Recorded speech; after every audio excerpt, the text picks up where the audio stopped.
Hello everybody, welcome to TSS academy. Good morning সকলকে। GK GS এর নতুন প্র্যাকটিস ক্লাসে জানাই সকলকে আরও একবার সুস্বাগতম।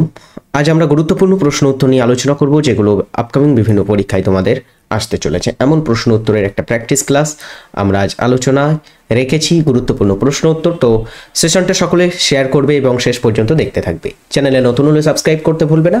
সোশ্যাল মিডিয়াতে যদি ফলো করতে চাও অবশ্যই কিন্তু আমাদের ফলো করতে ভুলবে না। দ্য ওয়ে অফ সলিউশনের Telegram channel, verified Telegram channel, সেখানে যুক্ত হলে তোমরা সমস্ত ভিডিও লিঙ্ক এবং আমাদের TSS একাডেমি সম্পর্কে সমস্ত আপডেটস প্রথমেই সেখানে পেয়ে যাবে। চলো, প্রথম প্রশ্ন স্ক্রিনে দেওয়া হলো। প্রথম প্রশ্নটার উত্তর সকলে কমেন্ট করে জানিয়ে দাও। একদমই সহজ এবং বেসিক প্রশ্ন দিয়ে শুরু করছি। ভারতের বর্তমান রাষ্ট্রপতির নাম কি? চলো, প্রশ্নটা খুবই সুন্দর প্রশ্ন। ভারতের বর্তমান রাষ্ট্রপতিকে? অ্যান্সার হচ্ছে দ্রৌপদী মুর্মু। ইনি হচ্ছেন ভারতের বর্তমান রাষ্ট্রপতি পদে আছেন। ইনি হচ্ছেন ভারতের 15তম রাষ্ট্রপতি। ভারতের 15তম রাষ্ট্রপতি দ্রৌপদী মুর্মু। এনার সম্পর্কে আরেকটা তথ্য খুবই আমাদের ইম্পর্টেন্ট হিসাবে মনে রাখতে হয়। ইনি হচ্ছেন স্বাধীন ভারতে জন্মগ্রহণকারী ভারতের প্রথম রাষ্ট্রপতি। কি বলছি আমি, ভালো করে শোনো। স্বাধীন ভারতে জন্মগ্রহণকারী ভারতের প্রথম রাষ্ট্রপতিকে? দ্রৌপদী মুর্মু। কলকাতা দুর্গ কে নির্মাণ করেছিলেন? কলকাতা ফোর্ট বা কলকাতা দুর্গ কে নির্মাণ করেছিলেন?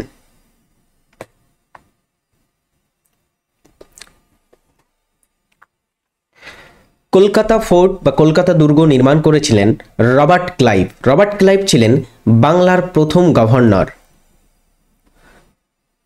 বাংলার প্রথম গভর্নর রবার্ট ক্লাইভ নির্মাণ করেন। এরপরেরটা, একটি বস্তুর বল এবং ত্বরণের মধ্যে সম্পর্ক কোন সূত্র দ্বারা বোঝানো হয়েছে? একটি বস্তুর বল এবং ত্বরণের মধ্যে সম্পর্ক কোনটির দ্বারা বোঝানো হয়েছে?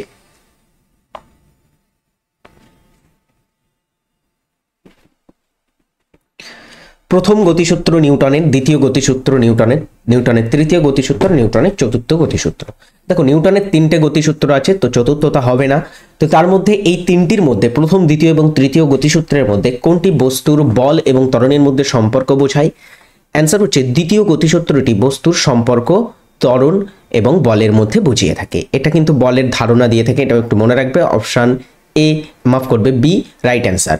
এছাড়া নিউটনের প্রথম গতিসূত্র থেকে খুবই প্রশ্ন আসে। এটা কিন্তু জ্যাড বা জড়তার ধারণা দিয়ে থাকে। জ্যাডের ধারণা কোথা থেকে পেয়ে থাকি আমরা? মনে রাখবে, প্রথম গতিসূত্র থেকে জ্যাডের ধারণা পাওয়া যায়। তৃতীয় গতিসূত্র থেকে আমরা ক্রিয়া প্রতিক্রিয়ার সম্পর্ক পেয়ে থাকি। ক্রিয়া ও প্রতিক্রিয়ার সম্পর্ক কোথা থেকে পাই আমরা? তৃতীয় গতিসূত্র থেকে নিউটনের। তো এগুলো সব থেকেই কিন্তু প্রশ্ন আসতে পারে, তো তিনটেই মনে রাখতে হবে আমাদের। চলো, পরেরটা, ভারতে এখন পর্যন্ত কতবার আর্থিক জরুরি অবস্থা ঘোষণা করা হয়েছে? জরুরি অবস্থা 3 প্রকারের। জরুরি অবস্থার মধ্যে একটা জরুরি অবস্থা হচ্ছে আর্থিক জরুরি অবস্থা। আচ্ছা, এই আর্থিক জরুরি অবস্থা ভারতে কতবার লাগু করা হয়েছে? তার আগে আমরা একটা জিনিস দেখে রাখবো, এই আর্থিক জরুরি অবস্থা কে জারি করে? মনে রাখবে, এই জরুরি অবস্থা রাষ্ট্রপতি জারি করতে পারে। রাষ্ট্রপতি জারি করে থাকে আর্থিক জরুরি অবস্থাটা। এবং ভারতের সংবিধানের 360 ধারা অনুসারে, কোন ধারা অনুসারে? 360 ধারা অনুসারে আর্থিক জরুরি অবস্থা ঘোষণা করা যায়। ওকে, সো এবার একটা জিনিস দেখো, আর্থিক জরুরি অবস্থা বা 360 ধারা এখনো পর্যন্ত আমাদের ভারতে কিন্তু একবারও লাগু করা হয়নি। কখনো না ইজ রাইট অ্যান্সার। একদমই বেসিক একটা প্রশ্ন। এছাড়া আরও কয়েকটা জিনিস তোমাদের বলে রাখি জরুরি অবস্থা সম্পর্কে। একটা জরুরি অবস্থা হয়ে থাকে জাতীয় জরুরি অবস্থা, খুবই ইম্পর্টেন্ট। জাতীয় জরুরি অবস্থা, জাতীয় জরুরি অবস্থা, এটা একটু জেনে রাখো। জাতীয় জরুরি অবস্থাটা এটা লাগু করা হয়ে থাকে 352 নং ধারা অনুসারে। 352 নং ধারা অনুসারে জাতীয় জরুরি অবস্থা লাগু করা হয়। এই জাতীয় জরুরি অবস্থা প্রথম লাগু হয় কবে জানো? এটা প্রথম লাগু বা প্রথম এটা আমাদের ভারতে জাতীয় জরুরি অবস্থা বা ন্যাশনাল এমার্জেন্সি লাগানো হয়েছিল 1962 সালে। 62-র পরে আমরা যদি দেখি আরও কিন্তু দুইবার এই জাতীয় জরুরি অবস্থা ভারতে লাগু হয়েছে, যেমন 1962-তে একবার, 1971 এবং 19 1975। তো সর্বশেষ 1975 সালে কিন্তু জাতীয় জরুরি অবস্থা লাগু হয়েছিল আমাদের ভারতে। ভালো করে দেখো, 62, 71 এবং 75-এ লাগু হয় জাতীয় জরুরি অবস্থা। পরের প্রশ্ন, নিম্নলিখিত কোনটি একটি রবি শস্য? রবি শস্য মানে কি? রবি শস্যটাকে কিন্তু আমরা বলে থাকি শীতকালীন শস্য। শীতকালীন শস্য হিসাবে পরিচিত হচ্ছে রবি শস্য। তো রবি শস্য বা শীতকালীন শস্য এটা সাধারণত বপন করা হয়। বপনের সময় হচ্ছে অক্টোবর থেকে নভেম্বর মাসের মধ্যে এটাকে বপন করা হয়। আর ফসল তোলা বা কাটা হয়, ফসল কাটা হয় মার্চ এপ্রিল মাসে। ঠিক আছে, মার্চ এপ্রিল মাসে এটাকে কিন্তু কাটা হয়। তো এই টাইম পিরিয়ডের মধ্যে যে শস্যগুলো হয়ে থাকে এগুলোকে আমরা বলে থাকি রবি শস্য বা শীতকালীন শস্য। যেমন গম একটা রবি শস্যের মধ্যে আসে, গম, মুসুর ডাল, বিভিন্ন রকমের সবজি, এগুলো সব এসে থাকে রবি শস্যের মধ্যে। ওকে, আর ভুট্টা, পাট এই জাতীয় শস্যগুলোকে আমরা বলে থাকি সাধারণত এগুলো সব খারিফ শস্য। ওকে, চলো এর পরেরটা দেখি। নেক্সট, অলিম্পিকে নারীরা প্রথম কবে অংশগ্রহণ করে? সুন্দর একটা প্রশ্ন, এবং এই প্রশ্নটা প্রিভিয়াস ইয়ারে প্রশ্নটা পরীক্ষায় এসেছে। অলিম্পিক গেমসে নারীরা প্রথম অংশ নেয় কবে? আচ্ছা, অলিম্পিক তোমরা নিশ্চয়ই জানো, আধুনিক যে অলিম্পিক সেটা প্রতি 4 বছর অন্তর অনুষ্ঠিত হয়। আধুনিক অলিম্পিক এটা শুরু হয়েছিল, আধুনিক অলিম্পিক শুরু হয় 1896 সালে, এবং প্রথম অলিম্পিক গ্রিসের এথেন্স শহরে হয়েছিল, এটা আমাদের সকলেরই জানা। কিন্তু নারীরা বা মহিলারা প্রথম অলিম্পিকে অংশগ্রহণ করেনি, তারা অংশগ্রহণ করেছিল 1900 সালের অলিম্পিকে প্রথম। তো 1900 সালের অলিম্পিকটা ছিল দ্বিতীয় অলিম্পিক বা অলিম্পিকের দ্বিতীয় আসর। এই দ্বিতীয় আসরটা অলিম্পিকের বসেছিল কোথায় জানো? অলিম্পিকের দ্বিতীয় আসরটা বসেছিল প্যারিসে, প্যারিস অলিম্পিক। এবং সর্বশেষ অলিম্পিকের আসরটাও কোথায় বসেছে? 2024 সালে বসেছিল, সেটাও প্যারিসে। তো প্যারিস অলিম্পিক 1900 সালের অলিম্পিক, এটা সম্পর্কে আরেকটা তথ্য জেনে রাখো, এই অলিম্পিকে কিন্তু প্রথম ভারত অংশগ্রহণ করে।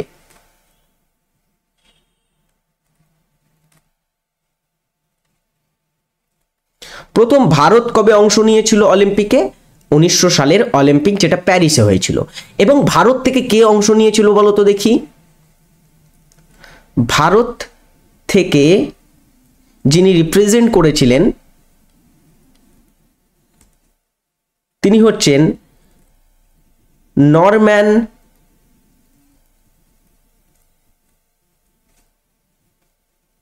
পিচার্ড।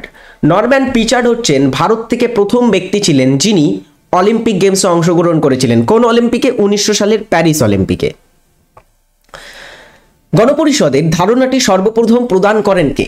গণপরিষদ এর ধারণা বা কনস্টিটিউয়েন্ট অ্যাসেম্বলি এর ধারণা প্রথম প্রদান করেছিল কোন ব্যক্তিটি? সংবিধান রচনার জন্য গণপরিষদ এর প্রয়োজন, এই কথাটি সর্বপ্রথম বলেছিলেন মানবেন্দ্রনাথ রায় বা এম.এন. রায়। এম.এন. রায় ইনি প্রথম এই গণপরিষদের কথাটি বলেছিলেন, প্রথম উল্লেখ করেন, প্রথম উল্লেখ করেছিলেন তিনি এই কথাটি 1934 সালে ব্রিটিশ ভারতে তৎকালীন এই কথাটি বা গণপরিষদের ধারণাটি প্রথম তিনি দেন। কিন্তু পরবর্তীতে ক্যাবিনেট মিশনের সুপারিশে, পরবর্তীতে ক্যাবিনেট মিশনের উদ্যোগে বা সুপারিশে 1946 নভেম্বরে গণপরিষদ সত্যি সত্যি গঠন হয়েছিল। এটাও জেনে রাখতে হবে, গণপরিষদ গঠন কবে হয়েছিল সালটা কিন্তু আলাদা।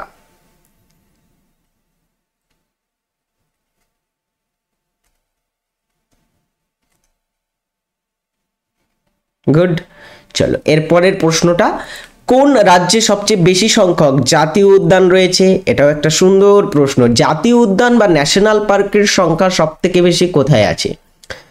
অল ওভার যদি ইন্ডিয়া দেখি তাহলে হচ্ছে ভারতে। ভারতে মনে রাখবে 106টি জাতীয় উদ্যান আছে।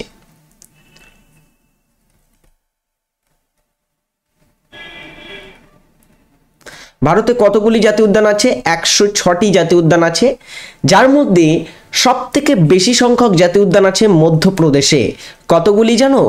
12টি জাতীয় উদ্যান আছে মধ্যপ্রদেশের, সব থেকে বেশি সংখ্যক জাতীয় উদ্যান এখানে আছে।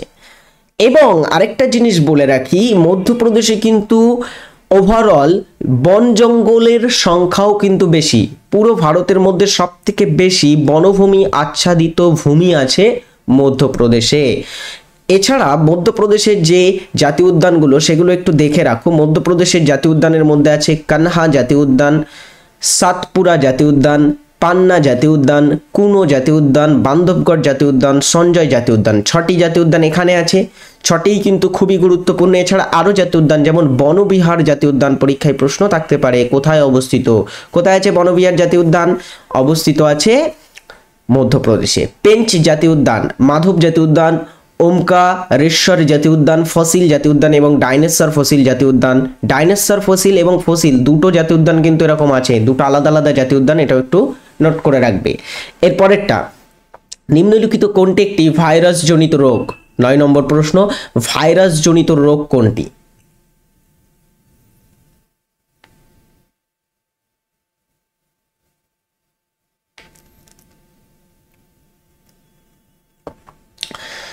ভাইরাস জনিত রোগ, পোলিও একটি ভাইরাস জনিত রোগ।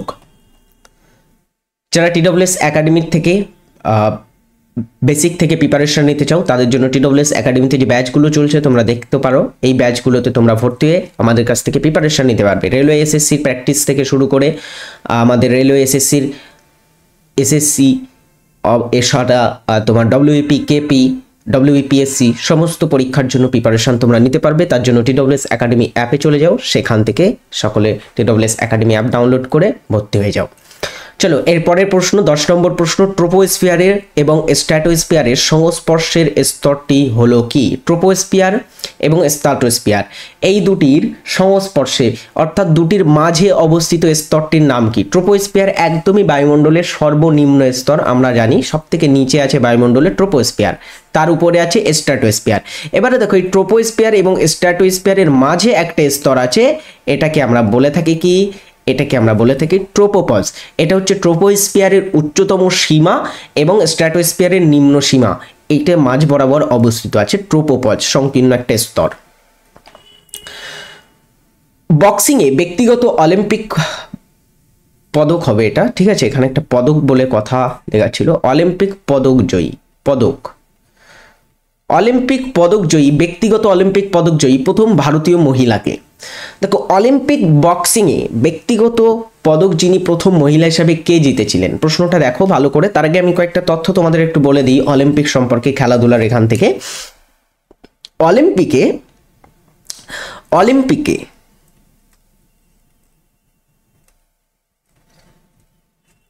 অলিম্পিকে বক্সিংয়ে প্রথম যিনি পদক জেতেন ভারতীয় হিসাবে,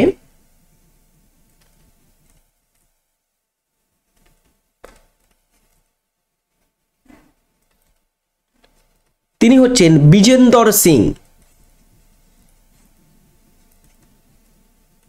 বিজেন্দর সিং হচ্ছে অলিম্পিকে পদকজয়ী বক্সিং ক্যাটাগরিতে প্রথম ভারতীয় ছিলেন। ইনি 2008 সালে বেইজিং অলিম্পিকে পদক জিতেছিলেন।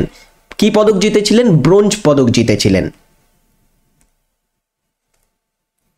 তিনি জিতেছিলেন ব্রোঞ্জ পদক। তো এটা একটু নোট করে রাখতে হবে, প্রথম অলিম্পিক বক্সিং ক্ষেত্র থেকে কে পদক জিতেছিলেন? বিজেন্দর সিং। আর প্রথম মহিলা বলা হয়েছে, প্রথম মহিলা যিনি অলিম্পিক বক্সিংয়ে পদক জেতেন তিনি হচ্ছেন মেরি কম। মেরি কম জিতেছিলেন 2012 সালে, ইনিও কিন্তু ব্রোঞ্জ পদক জিতেছিলেন। আর আরেকটা জিনিস বলি, মেরি কম হচ্ছে তিনি প্রথম ভারতীয় মহিলা হিসাবে অলিম্পিকে ব্যক্তিগতভাবে বক্সিংয়ে রিপ্রেজেন্ট করেছিলেন বা বক্সিংয়ে অংশগ্রহণ করেছিলেন মেরি কম। ওকে, আচ্ছা মেরি কমের থেকে আরেকটা জিনিস জেনে রাখো, এখানে উপরে লিখে দিচ্ছি। মেরি কম ইনি 2020 সালে ভারত সরকারের দ্বিতীয় সর্বোচ্চ বেসামরিক সম্মান পদ্মবিভূষণ পেয়েছিলেন।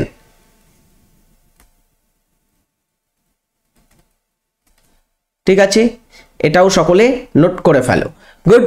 এরপরে আরও একজন ব্যক্তি কিন্তু বক্সিংয়ে পদক জিতেছে, যেমন লাভলিনা বরগোহাঁই 2020 সালে অলিম্পিকে পদক জিতেছিলেন, এটাও খুবই গুরুত্বপূর্ণ। এরপরেরটা ভারতের বৃহত্তম রাষ্ট্রায়ত্ত ব্যাংক কোনটি? ভারতের সবথেকে বড় রাষ্ট্রায়ত্ত মানে হচ্ছে ন্যাশনালাইজ ব্যাংক, বেসরকারি নয়, রাষ্ট্রায়ত্ত ব্যাংক কোনটি?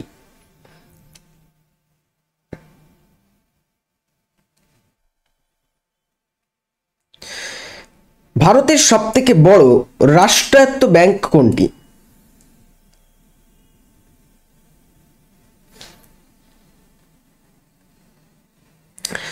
ভারতের সবথেকে বড় রাষ্ট্রায়ত্ত ব্যাংক হচ্ছে স্টেট ব্যাংক, ভারতীয় স্টেট ব্যাংক বা SBI, state bank of India.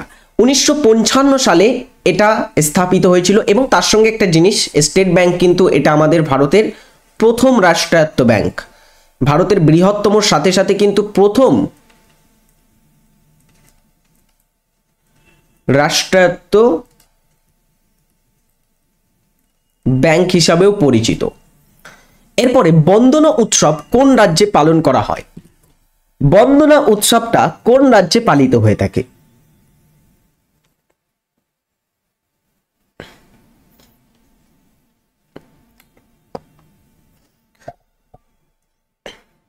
বন্দনা উৎসব পালিত হয় পশ্চিমবঙ্গে। এছাড়া আরেকটা বন্দনা বলে উৎসব আছে, যেটাকে আমরা বলে থাকি বৈঠা বন্দনা। বৈঠা বন্দনা বলে একটা উৎসব আছে, বৈঠা বন্দনাটা পালিত হয়ে থাকে ওড়িশাতে, এটা একটু জেনে রাখো। বৈঠা বন্দনা কোথায় পালিত হয়? ওড়িশাতে। আর শুধু বন্দনা বললে পশ্চিমবঙ্গ। বৈঠা বন্দনা একটা নৌ উৎসব, নৌ উৎসব, ওকে, নৌকা উৎসব বা নৌ উৎসব এটা একটা। কোন শহর ভারতের শুষ্কতম শহর বা ভারতের শুষ্কতম স্থান, এর ভিতরে কোন স্থানটি?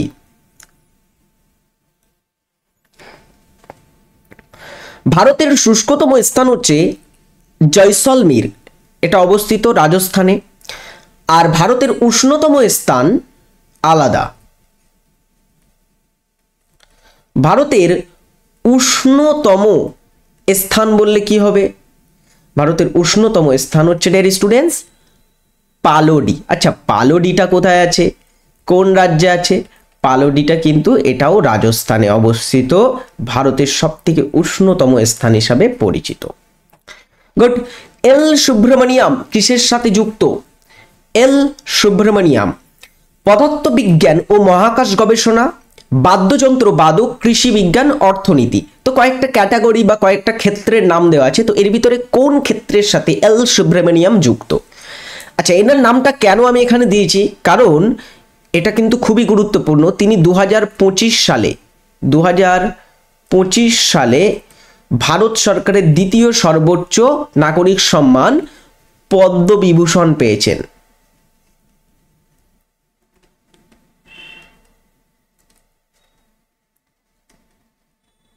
ওকে, তিনি 2025 সালে পদ্মবিভূষণ সম্মানে সম্মানিত হয়েছেন এল সুব্রমণিয়াম। তো ইনি একজন বাদ্যযন্ত্র বাদক। এবার বাদ্যযন্ত্র অনেক রকমের হয়, কোন বাদ্যযন্ত্র তিনি বাজান? তিনি একজন বেহালা বাদক, বেহালা বাদক। এবং তার সঙ্গে তিনি কিন্তু কর্ণাটকী শাস্ত্রীয় সঙ্গীতের একজন সঙ্গীত শিল্পী হিসাবেও পরিচিত, কর্ণাটকী শাস্ত্রীয় সঙ্গীতের সাথে তিনি যুক্ত। যে বন্ধনটি ইলেকট্রন ভাগ করে পরমাণুগুলোকে একত্রে ধরে রাখে তার নাম কি? যে বন্ধনে ইলেকট্রন ভাগাভাগি করে পরমাণুগুলো একে অপরের সাথে জড়িয়ে থাকে বা একে অপরের সাথে একত্রিত হয়ে থাকে, সেই বন্ধনের নাম কি?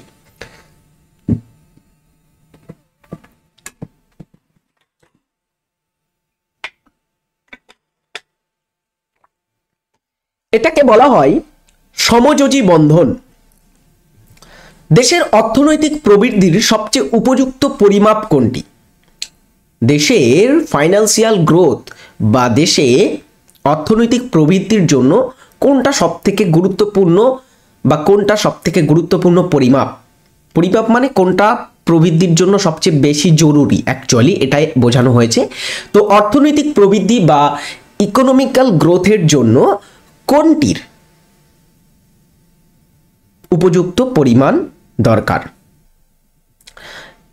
স্থল অভ্যন্তরীণ উৎপাদন, নেট অভ্যন্তরীণ উৎপাদন, মোট জাতীয় পণ্য, আর অপশন ডিতে বলা হচ্ছে মাথাপিছু প্রকৃত আয়। এটা হচ্ছে option D right answer. Net পার ক্যাপিটা ইনকাম বা মাথাপিছু প্রকৃত আয়, পার ক্যাপিটা ইনকাম বাড়াতে হবে। আজকের হোমওয়ার্ক একটা দিয়ে দিলাম, বাংলাদেশের জাতীয় সঙ্গীত কোনটি? কমেন্ট করে এটা সকলে জানিয়ে যাবে। আগের দিনে ক্লাসে আমরা আলোচনা করেছিলাম, তো সেখান থেকে এটা দিয়েছি। বাংলাদেশের জাতীয় সঙ্গীত কোনটি? সকলে কমেন্ট করে জানাবে। ভারতীয় জাতীয় পতাকার অশোক চক্র কিসের প্রতীক? ভারতীয় জাতীয় পতাকাতে যে অশোক চক্র আছে, এই অশোক চক্রটি কিসের প্রতীক? ভারতীয় জাতীয় পতাকার ভিতরে যে সাদা বর্ণ আছে মাঝে, সেই সাদা বর্ণের ভিতরে এরকম কিন্তু অশোক চক্র থাকে, যেখানে কিছু স্পোক আছে। এখানে একটা প্রশ্ন আসে, অশোক চক্রে কতগুলি দণ্ড আছে? দণ্ড বা স্পোক আছে অশোক চক্রে, এটা একটু জেনে রাখবে। অশোক চক্রে আছে 24টি স্পোক বা 24টি দণ্ড। তো নেভি ব্লু কালারের একটা অশোক চক্র আছে, সেই অশোক চক্রটি অ্যাকচুয়ালি ন্যায় এবং ধর্মের প্রতীক হিসাবে ব্যবহৃত হয়। এছাড়া এই 24টি যে দণ্ড আছে, 24টি দণ্ডেরও কিন্তু আলাদা আলাদা মিনিং আছে। ওকে, আচ্ছা, আরেকটা জিনিস তোমাদের বলে রাখি এখান থেকে, এই অশোক চক্র কোথা থেকে নেওয়া হয়েছে এটা একটু সকলে জেনে রাখো। অশোক চক্র, আমাদের ভারতের যে অশোক চক্রটা, এটা কোন স্থান থেকে নেওয়া হয়েছে? নেওয়া হয়েছে অশোক, ইনি ছিলেন মৌর্য বংশের শাসক। তো সেই অশোকের একটা চতুর্মুখী সিংহ স্তম্ভ আছে। সেই অশোকের চতুর্মুখী সিংহ স্তম্ভ থেকে নেওয়া হয়েছে এই অশোক চক্র।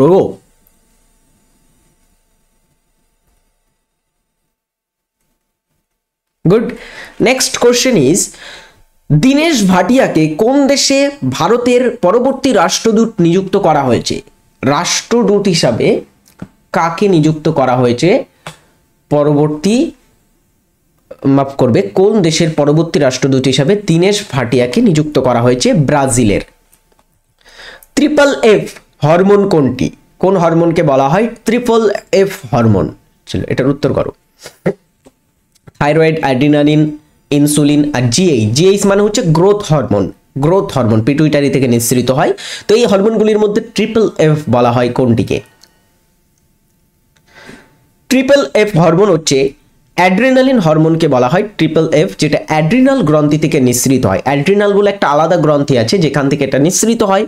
আচ্ছা, এই গ্রন্থটি, অ্যাড্রিনাল গ্রন্থিটি যে ট্রিপল এফ হরমোন বা অ্যাড্রিনালিন হরমোন নিঃসরণ করে, এটার একটা অপর নাম আছে। এর অপর নাম কি? এটা কিন্তু উত্তেজনামূলক হরমোন নামেও পরিচিত, বা এটাকে আমরা আপৎকালীন হরমোনও বলে থাকি।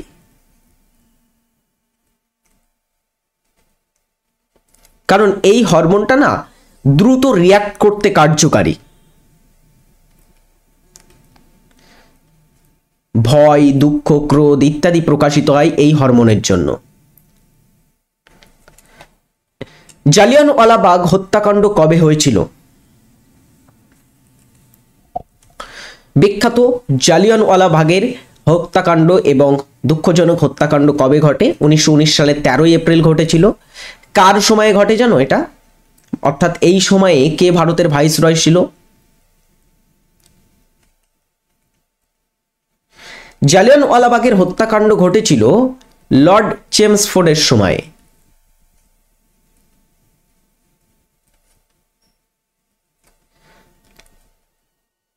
Lord চেমসফোর্ডের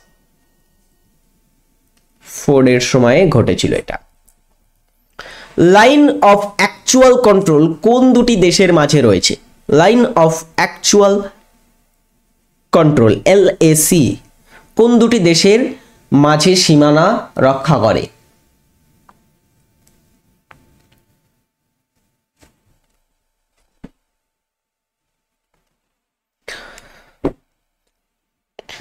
line of actual control আছে ভারত ও চীনের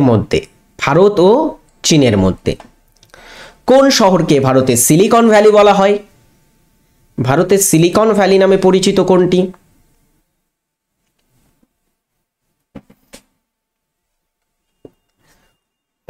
ভারতের সিলিকন ভ্যালি বলা হয় কর্ণাটকের বেঙ্গালুরুকে। এছাড়া বেঙ্গালুরুর আরও কিন্তু কিছু নিকনেম আছে, যেমন বেঙ্গালুরুকে বলা হয় উদ্যান নগরী বা গার্ডেন সিটি, উদ্যান নগরী।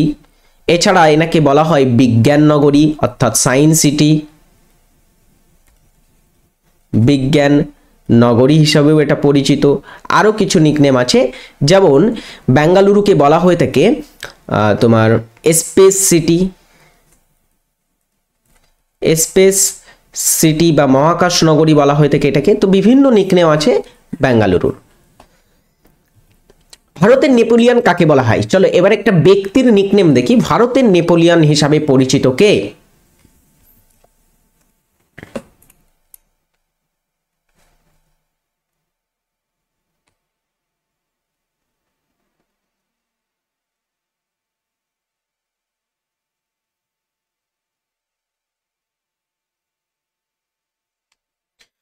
অ্যান্সার কি হচ্ছে?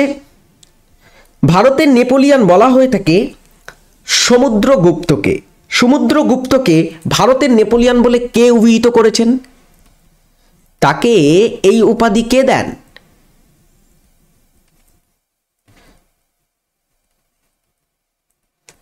তাকে এই নিকনেমটি যিনি দিয়েছিলেন তিনি হচ্ছেন ভিনসেন্ট স্মিথ।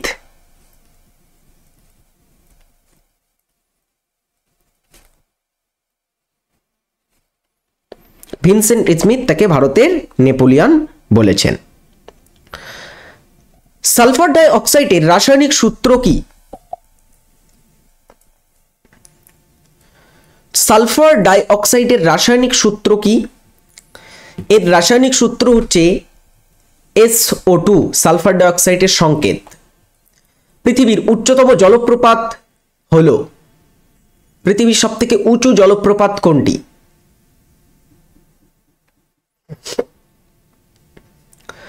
বিশ্বের হাইয়েস্ট ওয়াটারফল অ্যাঞ্জেল জলপ্রপাত লোকেটেড ইন ভেনেজুয়েলা।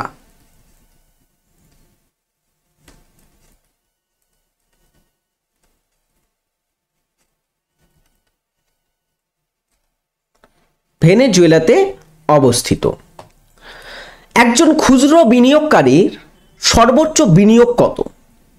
একজন খুচরো বিনিয়োগকারী তিনি সর্বোচ্চ মার্কেটে কত বিনিয়োগ করে থাকেন? 1 লক্ষ, 2 লক্ষ, 3, 10 লক্ষ। ওভারঅল যদি দেখা যায় একজন খুচরো বিনিয়োগকারী তার বিনিয়োগের সর্বোচ্চ বিনিয়োগ ক্ষমতা 2 লক্ষ টাকা। নিচের কোন অ্যাসিড প্রধানত টমেটোতে থাকে? টমেটো যেটা হয়ে থাকে টক প্রকৃতির হয়, টমেটোতে এক ধরনের অ্যাসিড থাকে। তো কোন অ্যাসিডটা টমেটোতে থাকে?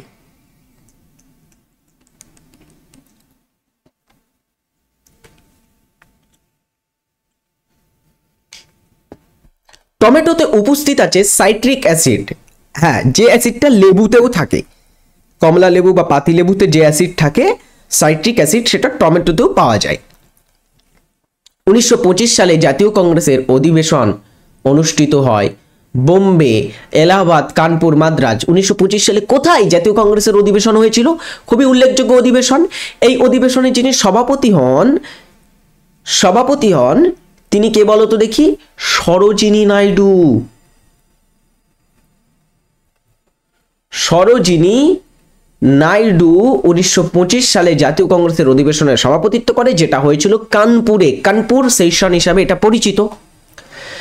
UNHCR এর সদর দপ্তর কোথায় অবস্থিত?